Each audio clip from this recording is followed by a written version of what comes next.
శ్రీదేవి ఒకటి అడిగిందండి, ఆశ్రమం యొక్క ఆశయం ఏంటని.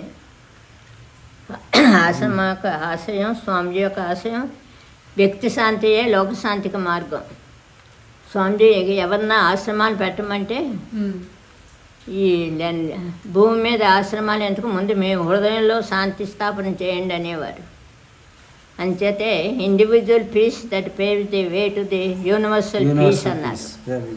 అమ్మ, ఇక్కడ నుంచి ఎంతో మంది శిక్షణ పొంది బయట గురూజీలుగా, స్వామీజీలుగా ఎన్నో సేవా కార్యక్రమాలు చేస్తున్న గురువులు ఉన్నారు. వాళ్ళు ఎవరెవరో ఒకసారి మీ నోటి నుంచి చెప్పగలుగుతారా? స్వామి శివానంద స్వామి ఆశ్రమం డివైన్ లైఫ్ సొసైటీ స్థాపించక ముందు ఇక్కడ 1 year ఉన్నారట. ప్రణవానంద్ అని గుడివాడ, డాక్టర్ టిఎంపి మహాదేవను, బోధానంద స్వామి అని ఏలూరు దగ్గర ఉందండి, చింతలపూడి. అమ్మ, చిన్నజీయర్ స్వామి గారు కూడా ఇక్కడే ఉన్నారు.